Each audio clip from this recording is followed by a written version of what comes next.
Smart investor ప్రత్యేక చర్చకు స్వాగతం. రెండు రాష్ట్రాలు, ఆర్థిక సవాళ్లు, ఫండింగ్ సోర్సెస్, ఈ అంశానికి సంబంధించి స్టూడియోలో చర్చ జరుగుతోంది. ఈ చర్చలో పాల్గొనేందుకు మనతో ఉన్నారు Satish Andhra, venture capitalist, and Bipin Chandra. ఆయన ఒక ఇంక్యుబేషన్ ఫెసిలిటీని ఈ మధ్యనే స్టార్ట్ చేశారు. They got operations both in Bengaluru and Hyderabad. So Satish garu, ఇందాక మనం అనుకుంటున్నాం VC funding or even PE funding mostly technology focused గా ఉంటుంది. ఇండియాకి వస్తే, ఇండియాకి సంబంధించి ఈటైలింగ్ లాంటి సెక్టర్స్ కూడా విస్తరిస్తుంది. లైక్ ఫ్లిప్కార్ట్ కావచ్చు, ఈ మధ్య మనం చూసిన డీల్స్ Myntra.com, ఫ్లిప్కార్ట్, స్నాప్డీల్ లాంటివి. సో ఇటువంటి రంగాల నుంచి మ్యానుఫ్యాక్చరింగ్ లాంటి సెక్టర్స్ కి అండ్ హెల్త్ కేర్ లాంటి సెక్టర్స్ కి, ఇన్ఫ్రాస్ట్రక్చర్ లాంటి సెక్టర్స్ కి దీన్ని డైవర్ట్ చేయడానికి వీసీస్ ఎటువంటి అంశాల పట్ల ఆకర్షితులవుతారు? సో ఇదేంటంటే couple of things అండి. when we started almost చాలా మంది మేమందరం we came back from Silicon Valley 2007 ఆ టైం ఫ్రేమ్ లో వెంచర్ క్యాపిటల్ 1.0 అని. ఇప్పుడు this is all venture capital private equity 2.0 post especially Lehman Brothers. Original గా మేము వచ్చినప్పుడు ఏంటంటే most of the investment would go to IT services and BPO companies investment అంతా. తర్వాత పీపుల్ స్టార్టెడ్ ఎందువల్ల మీరందరూ ఆ ఇండస్ట్రీ నుంచి దగ్గరగా చూసి వచ్చిన వాళ్ళు కాబట్టి మీకు ఆ బిజినెస్ మోడల్ బాగా ఈజీగా అర్థమవుతుంది. అవును, బిజినెస్ మోడల్ అర్థమవుతుంది. Also it was growing very fast. Returns also were very good. Acquisitions, IPO market was also very good. So second ఏమో entrepreneurs started because again lot of enterprises were started by returning Indians. వాళ్ళందరూ I want to be Amazon of India అనో లేకపోతే I want to be Facebook of India అలా మొదలు పెట్టారు. అందులో కూడా ఏంటంటే ఇప్పుడు మీరు ఫేస్బుక్ ఆఫ్ ఇండియా ఎవరు అంటే ఫేస్బుక్, స్కైప్ ఆఫ్ ఇండియా ఎవరు అంటే Skype, whereas Amazon of India ఎవరు అంటే of course Flipkart and Snapdeal, they're fighting for that. ఆ వాల్యుయేషన్ లో ఒక 100th ఉన్నా కూడా absolutely at least we have some names to spell out. That's correct. So localization, ఈ క్లాసిఫికేషన్ మేము ఏమనే వాళ్ళం అంటే successful localisation of global business models. The third classification was disruptive innovation.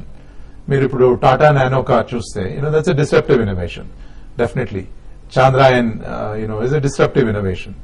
అందులో of course entrepreneurs capital intensive plus risk appetite ఉన్న investors ఎక్కువ లేరు కాబట్టి there was not much activity there. The last sector where there was humongous activity was growth. ఇప్పుడు India grow అవుతోంది, 300 million middle class people 500 million అవుతోంది. So వాళ్ళందరూ consume చేస్తున్నారు. So they need more houses, more schools, more colleges, more hospitals. Brand awareness పెరిగిపోయింది. So ఈ sectors అన్ని retail గానీ, housing గానీ, ఆ తర్వాత consumption led economy. So majority of the funding went into that particular sector. IT services లో తగ్గిపోయింది. ఈ localisation of successful global business models అందులో కొద్దిగా డబ్బు వెళ్ళింది. Majority of the money went in to consumption. But ఇప్పుడు ఏమవుతుందంటే ఈ 2.0, if you look at the venture capital private equity 2.0, ఇప్పుడు రిటర్నింగ్ ఇండియన్స్ మాత్రమే కాదండి, many college students are also becoming entrepreneurs and also mid-level managers. ఈ పెద్ద కంపెనీలో work చేసిన వాళ్ళు now they want to build a business on their own. వాళ్ళు కూడా స్టార్ట్అప్స్ మొదలు పెడుతున్నారు. అంటే ఒక ఇన్నోవేషన్ గానీ, లేకపోతే ఒక ఇన్నోవేటివ్ ఐడియా గానీ, లేకపోతే ఫండింగ్ దొరకడం కష్టం. Run of the mill ideas కి ఫండింగ్ వస్తుంది, వెరీ టఫ్ అండి. బట్ అందులో ఏంటంటే ఆంటర్ప్రెన్యూర్, ఇప్పుడు మీరు లెట్స్ సే ఎనర్జీ సెక్టర్ తీసుకోండి, అందులో ఇన్నోవేషన్ చాలా తక్కువ ఉంటుంది. First thing is license, second thing is power purchase agreement, మూడోదేమో సెక్యూరింగ్ ఫైనాన్సింగ్, 4 ఏమో ఈపీసీ అవుట్ సోర్స్ చేయకుండా లోపలే మేనేజ్ చేయడం, 5 ఈ కార్బన్ క్రెడిట్స్ అలాంటివి అచీవ్ చేసుకోవడం. Correct model, exactly. It's lot of project management and project execution focus. But అందులో కూడా if it is a very good theme then there are funds. ఇప్పుడు ఒక ఆంటర్ప్రెన్యూర్ ఒక ఫండ్ దగ్గరికి వెళ్లేటప్పుడు they have to do some homework అండి. ఎలాంటి fund అంటే what kind of returns they expect and what kind of sectors they like. There are lot of funds who are very happy with 15% return. వాళ్ళు debt funds అంటారు, quasi equity అంటారు. Little bit of equity kicker they take and but lot of money they give in the form of debt. So to me lot of infrastructure related activities can be funded by these debt funds. ఇప్పుడు మన ఏర్పడుతున్న కొత్త 2 రాష్ట్రాలు అంటే పునర్నిర్మాణం తెలంగాణకు, అలాగే all together new state Andhra Pradesh కు, ఈ 2 రాష్ట్రాలకి మీరు చెప్తున్న మార్గంలో ఫండ్స్ రావడం ఎంతవరకు సులభం?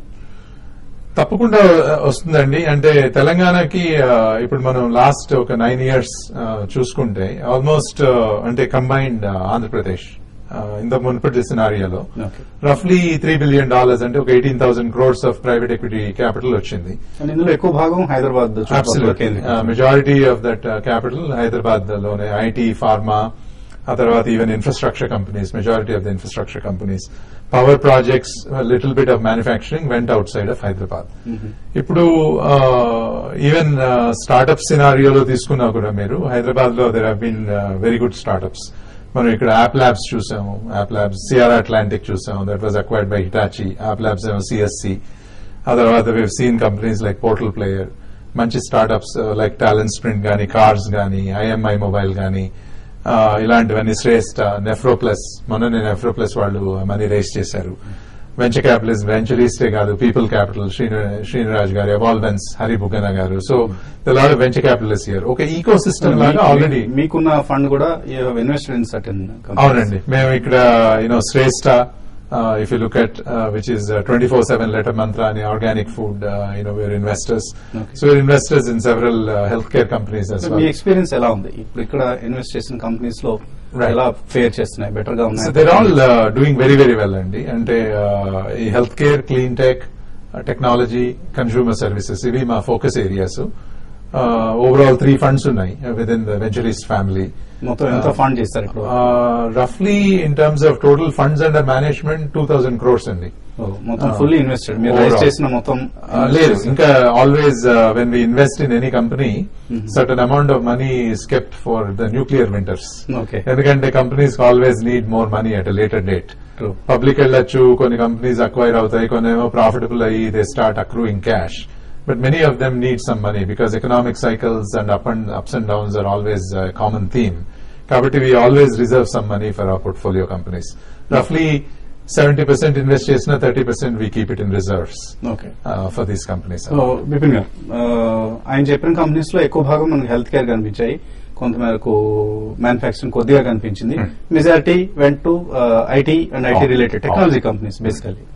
అండ్ రాబోయే రోజుల్లో మా మీడియా కూడా విస్తరిస్తుంది, మీడియా కూడా ఫండింగ్ అవసరం. అలాగే ఇతర రంగాలు మ్యానుఫ్యాక్చరింగ్ హబ్ గా చేస్తా ఉంటున్నారు, స్మార్ట్ సిటీస్ అంటున్నారు. సో ఈ ఇన్ఫ్రాస్ట్రక్చర్ క్రియేషన్ మొత్తానికి అవసరమైన ఫండింగ్ ఎక్కడి నుంచి రాబోతుంది? మీరు ఇందాక మనం బ్రేక్ టైం అనుకున్నట్లుగా ఏ జపనీస్ గవర్నమెంట్ కు వెళ్లాల్సిన అవసరం ఉందా, లేకపోతే కొంతమేరకు పిఈ ఫండ్స్, వెంచర్ క్యాపిటలిస్ట్ కూడా ఇన్వెస్ట్ చేసే అవకాశం ఉంది? అంటే ఒకటేంటంటే సావరెన్ ఫండ్స్ దగ్గర వెళ్ళచ్చు. మనం సతీష్ అన్నట్టు జపాన్ గవర్నమెంట్ దగ్గర కానీ, చైనీస్ గవర్నమెంట్ కానీ, లేకపోతే even German government, British government, వీళ్ళందరూ కూడా they do very very low interest rate లో సాఫ్ట్ లోన్స్, లాంగ్ టర్మ్ ఇస్తారు. ఒకటి అది పద్ధతి. ఇంకోటి మీరు అన్న ఎగ్జాంపుల్ సాఫ్ట్, ఇప్పుడు స్మార్ట్ సిటీస్ అంటున్నాం. స్మార్ట్ సిటీస్ మీరు గ్లోబల్ గా తీసుకుంటే 2 biggest ప్లేయర్స్ ఎవరు? IBM and Cisco. అంటే సో ఇప్పుడు ఐబీఎం అండ్ సిస్కో దగ్గర మీరు తీసుకుంటే they are cash rich. So one opportunity ఏంటంటే వాళ్ళ దగ్గర ఎక్విప్మెంట్ కొని మనం స్మార్ట్ సిటీ బిల్డ్ చేయొచ్చు. రెండో ఆపర్చునిటీ వెళ్ళి, బాబు నీకు ఇవాళ డబ్బులు ఏమేమో, నీ ఎక్విప్మెంట్ పెట్టు, create a smart city and then take a pay out. DOT model ఒక 20,000-30,000. అలా ఇన్ఫ్రాస్ట్రక్చర్ లో కూడా దర్ ఆర్ ఆపర్చునిటీ. సిమిలర్లీ ఇప్పుడు మనం మెట్రో రైల్ అనుకుంటున్నాము. మెట్రో రైల్ నుండి గవర్నమెంట్ డబ్బులు పెట్టి కట్టాల్సిన అవసరం ఒకటి పద్ధతి, అది మనకు తెలిసిన పద్ధతి.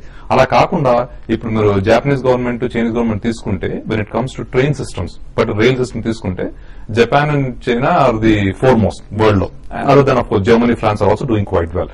సో వాళ్ళు క్యాష్ రిచ్ కూడా. ఆ కంట్రీకి వెళ్లి మీరు మెట్రో రైల్ సిస్టమ్ ఏర్పాటు చేయండి, మేము డబ్బులు ఇవ్వము, మీరు ఒక 20 years, 30 years టైం ఫ్రేమ్ లో యూ కెన్ పే అవుట్ అనుకుంటే పాసిబిలిటీస్ ఉన్నాయి. అంటే ఆ రకంగా డబ్బు లేకపోయినా కానీ కరెక్ట్ పార్ట్నర్ ని ఎన్నుకుని కరెక్ట్ సెగ్మెంట్, అంటే వాళ్ళకి టెక్నాలజీ ఉండాలి, వాళ్ళ దగ్గర క్యాష్ ఉండాలి, వాళ్ళకి ఒక 20 ఏళ్ళు, 15 ఏళ్ళు, 30 ఏళ్ళు ఇన్వెస్ట్ చేసి రిటర్న్స్ మేము ఆగలం అన్నటువంటి స్టేటస్ ఉన్న చోటుకి వెళ్తే తప్పనిసరిగా సినర్జీస్ ఉన్నాయి. ఎందుకంటే మనకు మార్కెట్ ఉంది. ఇప్పుడు ఎవరికైనా కానీ మన ఆంధ్ర రాష్ట్రం తీసుకున్నా, లేకపోతే తెలంగాణ రాష్ట్రం తీసుకున్నా, వచ్చి ఇక్కడ పరిస్థితి చూస్తే మనం ఇన్వెస్ట్మెంట్ పెట్టాము అంటే మనకి గ్యారంటీగా ఒక 10, 20 ఏళ్ళు, 30 ఏళ్ళ లోపల రిటర్న్ వస్తున్నటువంటి నమ్మకం అయితే కలుగుతుంది. మనకు మార్కెట్ ఉంది కాబట్టి అది లెవరేజ్ చేసుకోవాలి తప్పనిసరిగా. 2 రాష్ట్రాలు కూడా లెవరేజ్ చేసుకోవాలి. 9 కోట్ల మంది ప్రజలు నివసిస్తున్న రాష్ట్రాలు, 2 రాష్ట్రాలను కలిపి. అండ్ సతీష్ గారు, ప్రభుత్వాలు 2 ప్రభుత్వాలు ఇప్పుడు ఇక్కడ టీఆర్ఎస్ ప్రభుత్వం, అక్కడ తెలుగుదేశం ప్రభుత్వం.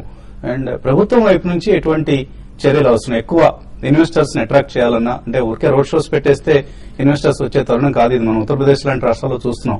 ఆయన ఇన్వెస్ట్మెంట్ కోసం అక్కడ సమిట్స్ పెడుతున్న సమయంలోనే రాష్ట్రం అంతా అల్లకల్లోలంగా ఉంది అక్కడ. సో ఆ నేపథ్యంలో ఎవరు రారు కూడా ఇన్వెస్ట్ చేసేందుకు. సో ప్రభుత్వాల వైపు నుంచి మీరు ఎటువంటి ప్రొయాక్టివ్ మెజర్స్ ను ఎక్స్పెక్ట్ చేస్తున్నారు venture capital industry? So very clearly అంటే ఇప్పుడు Telangana strategy will be little different from Andhra Pradesh strategy అండి. ఆల్రెడీ ఇప్పుడు తెలంగాణలో చూసుకుంటే మీరు కేటీఆర్ గారు is announce that lot of startups focus Hyderabad lo, build the biggest incubator in the country, tarvata support innovation, technology funded startups. And outside of that, overall within industry, industrial development policy attracting investors, relatively I think they are on a good ground. But manu Andhra Pradesh ko vachetappudiki we will have to adopt both the top down and bottom up strategy andi. Most importantly, we can talk about future, but we have to showcase case studies. So we have to show that some of the companies are already investing. And take a simple example. Ipudu meeru Tadapatrilo, there is Gerdau. Gerdau is a Brazilian steel company. Is there scope for expansion? Can we encourage them to expand more? They do manufacture specialty steel, which is used by Indian auto industry. Okay. So, okatemo one leg, you have to bring some quick hits. Second demo, we have to work on the policy. Single window anedi chappadani baane untundi, but can we really implement and can we show to investors as well as entrepreneurs? At least gatanboltonaina isari absolutely. Pakadbandiga. The third thing is long-term planning. Third thing is long-term planning. Ee moodu you have to blend them. I'm very, very hopeful with Chandrababu Naidu garu, at the helm of affairs, and a very good team that is supporting and working 24/7. Tappakunda, there will be a lot of progress, and they all see this crisis as an opportunity. And like entrepreneur, I think even our government is entrepreneurial. Our government is kind of in a startup mode with all the odds against. Okay. How do I really go fight and create success? Chandrababu Naidu gariki CEO అన్న designation చాలా ఇష్టమైన designation. తప్పకుండా. So maybe let us hope that ఇక్కడే మనకు venture capitalist ఉన్నారు, మరో పక్కన incubation facility provide చేసే ఔత్సాహికులు ఉన్నారు. సో మంచి కండ్యూసివ్ ఎన్విరాన్మెంట్ ఉంది. కేవలం ప్రభుత్వ అధినేతల చిత్తశుద్ది, వాళ్ల కృషితోనే రాబోయే రోజుల్లో రెండు రాష్ట్రాలు పురోగమించడం సాధ్యం. ఇది ఇవాల్టి స్మార్ట్ ఇన్వెస్టర్. రాబోయే రోజుల్లో మరిన్ని ఇటువంటి చర్చలు మనం కొనసాగిద్దాం. Keep watching TV5.